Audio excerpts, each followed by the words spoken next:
مشاهدينا مرحبا بكم في حوارات السياق. لم تكد أخبار الهجوم الذي تعرضت له منشأة إيرانية لتصنيع العسكري في مدينة أصفهان تنتشر حتى استنفرت أعين المراقبين على انعكاسات هذا التطور العسكري الجديد. فالأمر لم يتوقف على عملية أصفهان، فبعد ساعات قليلة جاءت الأنباء عن قصف جوي رجحت وسائل إعلام محلية في شرق سوريا أن يكون إسرائيليا واستهدف قافلة شاحنات على الحدود السورية العراقية. عموما للمزيد من المتابعة حول هذا الملف ينضم إلينا من فيينا دكتور هاينز جارتنر، رئيس المجلس الاستشاري للأمن والاستراتيجيات للقوات المسلحة النمساوية والمجلس الاستشاري للمعهد الدولي للسلام في فيينا. دكتور هاينز مرحبا بك معنا. هجوم أصفهان هل هو إشارة على اجتياز الخيار العسكري مرحلة التفكير إلى التنفيذ؟ Yes, of course. This attack on the Isfahan facility, it's supposed to be a drone manufacturing factory, but we don't really know. But it's a continuation of the shadow war, which began already before the JCPOA, the nuclear agreement, has been adopted, but it restarted after US President Trump left the agreement in 2018, and then we had this seizure of ships, mainly Iranian ships, but also the attack on nuclear scientists, but it also includes other countries of the region, like the raid on Saudi oil facilities in 2019. And most important, of course, was the attack on the Natanz nuclear facility in Iran, which was supposed to be an Israeli attack, and the idea was to derail the negotiations of the nuclear deal, the JCPOA. But Iran's reaction was to announce that it will enrich uranium now by 60%. It did not derail the negotiations, but the attacks and the shadow war is supposed to do so. And now we have this continuation, and this attack on the Isfahan facilities, military facilities, has one main purpose, that is that the negotiations on the JCPOA should not be restarted, and we can expect, as you said, we are beyond the thinking phase, we are in the implementation phase. We can expect that this will continue. We'll see more of them. هناك من ربط بين الهجوم في أصفهان وأوكرانيا باعتبار الطائرات المسيرة التي زودت بها طهران موسكو. There is a link, a very indirect link, however, because the US wants Israel to support Ukraine more in the war, and Israel somehow is reluctant to do so because Israel has some tacit agreement with Moscow when it comes to Syria. Moscow looks away when Israel attacks Iranian installations and militias. And Israel not fully supports the sanctions. And now Israel, it was interesting that some US officials announced that Israel was behind the attack in Isfahan. And now it's more symbolic, but it might more to come, that Israel is now showing we are trying to destroy the drone facilities, and that no more drones will be delivered to Russia in the war against Ukraine. So Israel wanted to, with this attack, also show support for Ukraine, and but it was so far it was one attack which was, according to Iranian sources, not very sufficient. But that might well be that is only the initial phase of more to come. بعض وسائل الإعلام ربطت بين الهجوم في أصفهان ومقتل 7 إسرائيليين في القدس، في إشارة إلى أن الهجمات هناك من تمويل إيراني، فاختارت إسرائيل ضرب رأس الأخطبوط.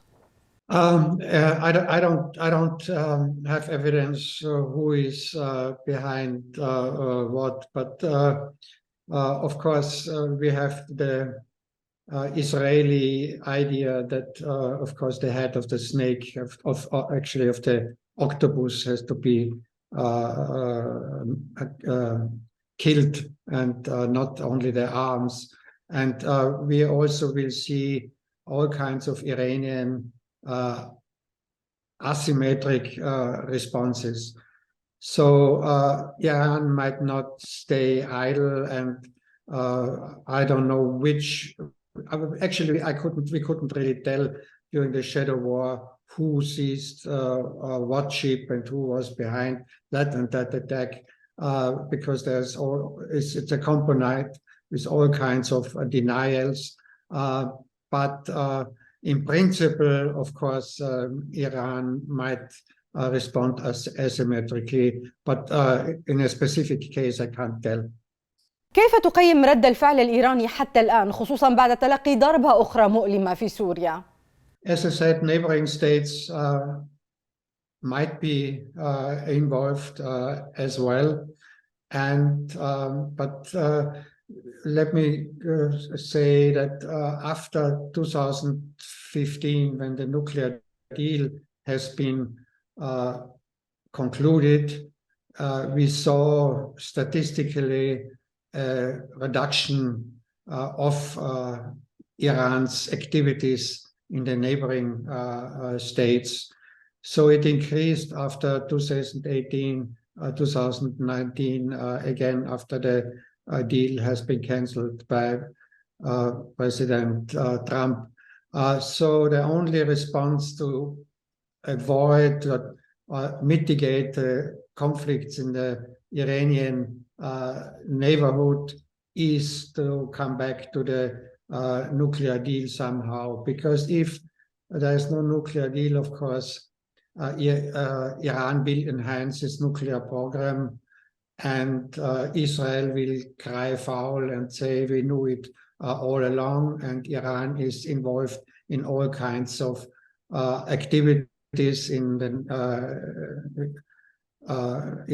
Israel might call it malicious activities in the neighborhood, and then it might respond with military option, the option B, what it called in Israel, strike on Iranian militias, installations, even nuclear facilities within Iran.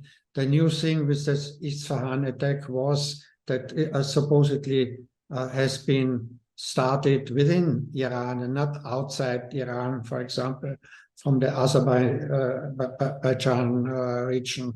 So it was, this will be a continuation of this attacks, and we will see an escalation, and Israel might want to draw the US into the conflict. The US might likely at the beginning be reluctant to do so, but it cannot stay idle if Israel claims that it is attacked by Iran.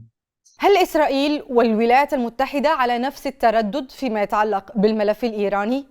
There is one general same line at the moment, that is Iran should not get a nuclear weapon. In this general sense, they agree. paradoxically, they agree with Iran at that point as well, because Iran is saying we never will want to achieve a nuclear weapon. And also, if you look at the preamble of the JCPOA, the nuclear agreement, it says Iran never will achieve a nuclear weapon. So there is a broad agreement. The difference is how to achieve this. And Israel wants to do it by isolation and containment of Iran. One instruments are the Abraham Accords, should be used as an instrument, as an anti-Iranian instrument. And still the US is hoping that a diplomatic solution can be achieved, and didn't give up on the JCPOA yet. And only if no diplomatic solution can be achieved, the US might also look for an option B, means containment of Iran. So there are differences how to prevent a nuclear weapon Iran, and but the best means would be the JCPOA. The JCPOA is not a gift for Iran. It's an instrument to prevent nuclear non-proliferation. And I just want to remind you on the situation during the Cold War. The West and the US especially had nuclear arms control agreement with the Soviet Union, not because the Soviet Union was a friend, not because the Soviet Union was considered to be an adversary. So you don't have arms control agreement with France. So an arms control agreement with Iran would, of course, contribute to the stabilization of the whole region. هذا عن الموقف الأمريكي. ماذا عن الأوروبيين؟ The Europeans more or less were following the US line and kept more or less silent until President Biden in December 2020 announced that it will restart the negotiations. And then, of course, the European Union discovered its responsibility because it chairs the Joint Commission of the JCPOA. And of course, the European Union organized all these negotiations starting in April. And they achieved a lot already until June 2021. But then, of course, there was a new Iranian government, and the negotiations somehow stumbled as well, and we are still not there, and technical reasons, but there are also political reasons. ما عنيته بسؤالي هو هل تغير موقف الأوروبيين؟ لأن الفاينانشال تايمز أوردت الأسبوع الماضي أن الاتحاد الأوروبي يدرس تصنيف الحرس الثوري منظمة إرهابية. No, of course, the Revolutionary Guards are on the list of foreign terrorist organizations in the US, but not in the European Union. And there was an agreement during the negotiations that Iran might accept that the Iranian Revolutionary Guard might remain on the list, but the companies, the economic companies, might be removed from the list. And now that was because of the domestic situation in Iran, and because of the raids and the protests, and also because Iran was supposed to send his drones to Russia. There was a strong voice also to sanction Iran even more. The European Union sanctioned some individuals and companies as well, but they did not do so with the Revolutionary Guard. First of all, they say that each individual member state would have to agree on this. That should be a long process. And secondly, the European Union also was afraid of the consequences. That means that it would derail the negotiations on the JCPOA altogether. So yeah, of course, Iran accompanied this process with threats to the European Union, and there might be some consequences. But the best thing for Iran now would be to go back to the negotiations and reconsider the requests and the demands they have, because there are some demands which are easily to be resolved in order to avoid that in a later stage the European Union might put the Iranian Revolutionary Guards on the list of terror. And I have to say the Revolutionary Guards are not a monolithic bloc. Some within the Revolutionary Guards, of course, support the negotiations for the JCPOA, others do not. دكتور هاينز جارتنر، شكرا جزيلا لك للمشاركة معنا في حوارات السياق. You're welcome. مشاهدينا، شكرا على طيب المتابعة، إلى الملتقى.